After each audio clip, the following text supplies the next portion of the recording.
What if you didn't have to buy any produce from the grocery store this year? In this video, I go over how to properly plan your garden so you have a fresh supply of your favorite veggies all season long. Hi folks, Alex here with Small Farm Efficiency, helping you save time, save space, and save money on your small farm or garden. On this channel, I go over tips on how you can grow a ton of food in a small space without wasting time based on my experience in my 1/8 acre market garden.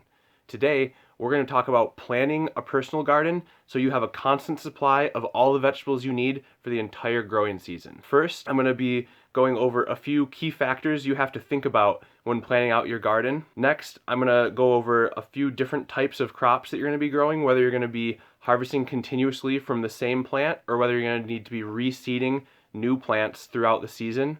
And then I'm going to go through an example showing you exactly what I would grow in a certain amount of space so that I have enough harvests of my favorite vegetables throughout the entire season. Before we start out, the key factors you need to be thinking about are how much you want to consume each week of all the vegetables that you're looking to grow for the entire season. You're also going to want to be thinking about the days to maturity of each of those. So from the seeding date until harvest, how long is between then? That's going to be really important in ensuring that you don't run out of that vegetable throughout the season. And then the third thing is going to be what type of plant you're growing. Is it something that you can continuously harvest from for a few weeks or even potentially the entire season before you run out? Or is it something that you harvest it once, it's like a carrot for example, you harvest it once, it's done, and unless you're seeding more carrots, you're not going to have any in the future. Based on those things, I'm going to go over how you can properly plan out your garden to make sure you don't run out of anything and you have everything that you need every week throughout the entire season. So first we'll talk about plants that you can continuously harvest from. Now this is going to be the easy thing to plan. Something like an indeterminate tomato, cucumber, or a pepper. You plant it once at the start of the season and then you continuously harvest from that plant all throughout the growing season until the plant dies essentially. So with those, it's pretty simple to figure out how much you want. If you just figure out how much you want to be eating of that particular vegetable per week, and then figure out how many plants you need to grow in order to produce that amount. Later on in my example, I'll explain to you guys how to figure out those things, but it's really pretty straightforward for those continuously fruiting and harvesting vegetables. Now the next type of vegetable you're going to be growing is something that you just harvest once and then you're done. So something like carrots, turnips, beets, those kinds of things. You grow them, you harvest them, you eat them. There's no more production from that plant unless you seed more of them. So with these, you're going to have to be thinking a little bit more and planning ahead compared to something like a cucumber or a pepper. For these single harvest plants, you're going to want to take a look at your days to maturity for whatever specific variety you're growing, and then you're going to want to divide that by 7. That'll give you the weeks to maturity. So how many weeks approximately between when you seed it and when you're harvesting it to eat, how many weeks are between those two dates? And now, I think the simplest way to do this is to just assume a weekly planting schedule. So maybe every week on Sunday you do all your seeding for the week. That way, you know, everything's consistent, it's pretty easy to track, and you don't get confused. If we're seeding weekly and we have maybe something as a 28-day days to maturity, that'll be a 4-week weeks to maturity. So maybe something like baby lettuce or baby spinach. So if you're growing those, you're going to want to be seeding the amount that you're going to be able to consume in 1 week every single week. Every Sunday, whatever you plant, 4 weeks from then when you harvest it, that's what you're going to be eating. And so with these single harvest plants, you're just going to want to figure out how many weeks to maturity you need to save the space in your garden so that, you know, you're planting your first harvest that you're going to be harvesting in 4 weeks. You need to have set aside 3 more spots that size because the next week you're not going to be ready to harvest the first amount, but you're going to need to seed more because that's what you're going to be eating 5 weeks into the future. So this is a big thing to consider because you can't necessarily just go and plant all of your space that you have because all of those vegetables are going to end up coming to maturity at the same time. You're going to harvest them all together. You'll have a ton of the same vegetables that you definitely can't eat all of in a week. And then a week or 2 after that, you're going to have nothing. So this is really important to consider with these single harvest vegetables. Okay, so now I'm going to give an example of what I would do if I were limited to a specific amount of space. And for this video, the space I'm going to use is 8 25 foot by 3 foot beds. That's a total of 600 square feet of growing space. If this is the space you're given for your backyard or wherever you are, what would you plant in that? Right now, I'm going to go into exactly what I would plant, when I would plant it, to make sure that I have a continuous harvest of everything I want the entire season. To figure out how much space you're going to be planting every week for each individual plant, you're going to take the total space that you have in your garden designated to that plant. So for example, if you designate 10 square feet to radishes, and you know that radishes have a days to maturity of 21, therefore a week to maturity of 3, you're going to divide your 10 square feet into thirds. So you have 3 1/3 square feet. Each week, you're going to plant one of those 3 1/3 square feet sections of your radish plot. That way, by the time the first section is ready to harvest, and then you can reseed in that area, the next week, your second section will be ready to harvest as well. So every single week you have a section of that garden ready to harvest, and then when you harvest it out, you can reseed that same section for a continuous loop of harvesting vegetables all throughout the season. Okay, so first of all, I'm just going to go through the continuously harvested vegetables first and get those out of the way because those are pretty easy. If I had 8 25 foot by 3 foot beds, for 3 of those beds, I would entirely fill those beds with tomatoes, cucumbers, and peppers. So in one bed, I would split between larger slicing tomatoes and cherry tomatoes 50-50. The next bed, I would split between hot peppers like a jalapeno and then sweet peppers like a bell pepper 50-50. And then in the final bed, I would just be growing all cucumbers. Once those vegetables start fruiting, that should definitely be enough for a small family to consume from for the entire growing season. Okay, the next thing I want to talk about are green beans.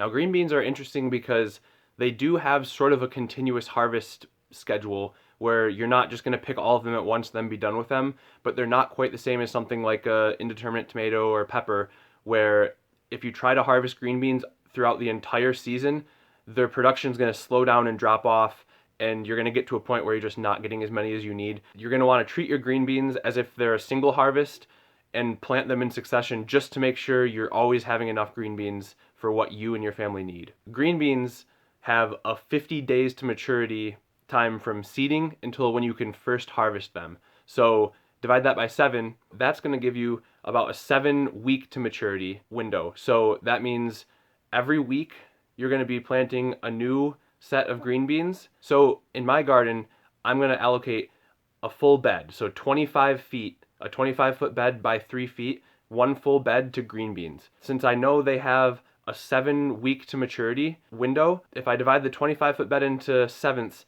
that means every 3.5 feet we'll section off the bed for a different set of green beans. So the first week, I'm just going to plant the first 3.5 feet of the 25 foot bed with green beans. And then on the second week seeding day, that second 3.5 foot section of bed I'm going to plant. And every single week, that's what I'll be doing.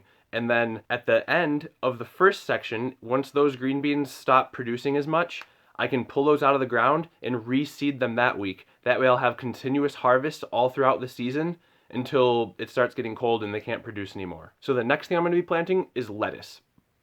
For lettuce, once again, I'm going to use an entire 25 foot bed for it. So this will be our 5th full 25 foot bed. We have tomatoes in one, cucumbers in another, peppers in the next, green beans in the next, and then the 5th one will be lettuce. So for lettuce, it's about a 45 days to maturity plant. And so that's going to be about 6.5 weeks to maturity. So, you know, you'll have to experiment. Maybe you're harvesting your lettuce at a smaller stage. Maybe you're letting it go to a big full head of lettuce. But so anywhere between 6 and 7 weeks is where you're going to be harvesting it. And you definitely could harvest it before that if you want to be harvesting smaller little leaves. But in that case, you're going to need to be planting more heads of lettuce more densely. So either way you want to do it, just for this example, I'm using more of a full head of lettuce for how long this is going to take to mature. If I'm going to be growing this much lettuce, I have to section off the bed into each individual planting. And so that's going to split the bed into 3.9 foot sections. So every 3.9 feet of the 25 foot bed, I'm going to be planting that section with lettuce every week. That way, as I get to the very end of the bed, planting that last section, the first section will be empty again to reseed the next week. Okay, the next thing I'm going to be growing, guys, in this example is spinach. So once again, I like spinach. I'm going to seed an entire 25-foot bed of spinach for the 6 out of 8 of the 25-foot beds. Spinach is a really fast-growing crop. It only takes about 25 days to harvest, so from seed to harvest, I should say. And so anyway, for spinach, you're really not going to be having to use that many plantings of it. So the weeks to maturity for spinach is about 3.5. Based on that, we split the bed into 3.5 sections essentially, but maybe you make it 3, maybe you make it 4, depending on your variety of spinach, depending on how quickly it's growing or how large or small it is when you harvest it. In our 25-foot bed, I'm going to section it off into 7-foot intervals, and then each of those 7-foot intervals, once a week, I'm going to seed that interval. And then by the time the first bed I've harvested and eaten, that it will be time to plant that bed again, and I know that the final bed, that will be ready the next week, so we won't go a week without running out of spinach. Okay, so now with the final and 8th bed, I'm going to split this one between turnips and radishes, 2 root vegetables. So 12.5 feet to turnips, 12.5 feet to radishes. Now these are both relatively quick growing crops. Radishes go from seed to maturity in 21 days, so they're really pretty quick. Turnips take a little bit longer. Turnips take about 35 days, but you can harvest them smaller, and they still usually taste just as good. So that leaves the turnips with a weeks to maturity of 5, and then the radishes with 3 weeks to maturity.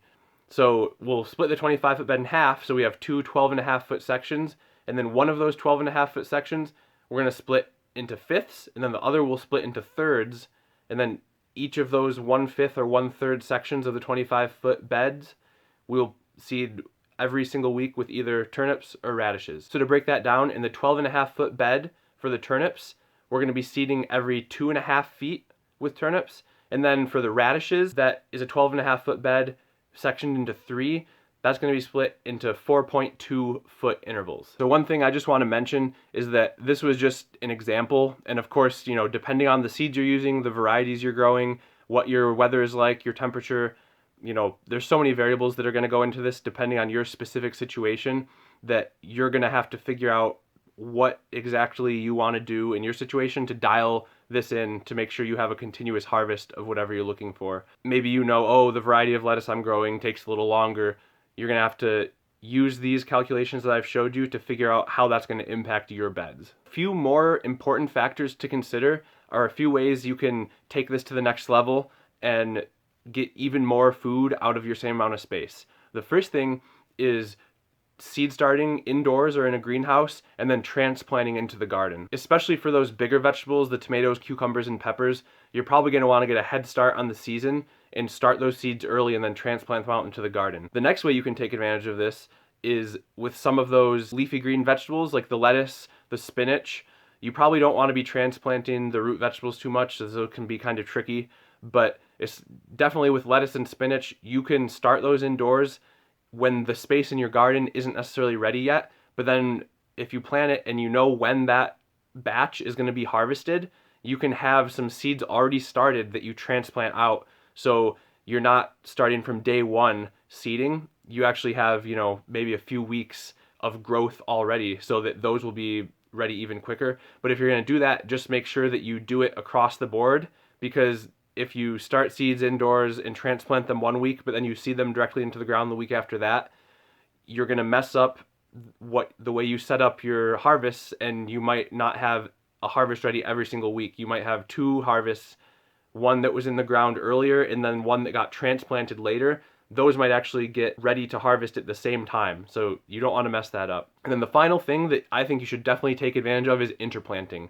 So with your tomatoes, cucumbers, peppers, those bigger things that are a lot more spread out than, let's say, some heads of lettuce, there's going to be gaps in between those plants, and you can't plant anything huge in there. You're not going to plant a cucumber in between 2 tomatoes, but I think this is a great place that you can plant herbs. So I love planting basil in between tomatoes. Those are supposed to be pretty good companion plants. And it also, the smell of the tomatoes and basil all together is just really pleasant when you're working out in the field. So I definitely recommend, in between each of your tomatoes, peppers, cucumbers. Scatter some herbs throughout there, and then you can use those herbs throughout the season instead of having to buy herbs as well. So the last thing I want to mention is that using this method where you're planting one small section of the garden at a time to make sure that you have a harvest ready every single week throughout the season, you're going to be having spots in your garden that are just empty for quite a while. That's sort of a factor that goes into this style of growing. Instead of having everything ready at once and then reseeding it and then not having things ready, the trade-off is that you have some empty space in the garden.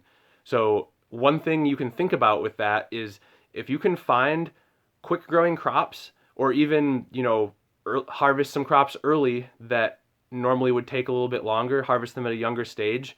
If you can find things that will grow fully to maturity in less than the amount of time that that bed is going to be empty, then you can definitely plant those in there and just have extra. So for example, something like green beans, your last few plantings of green beans are going to be quite a while after your first plantings. So in those spaces, you could grow something quick like spinach, maybe arugula, maybe some baby turnips or some radishes or whatever else you want that grows quickly.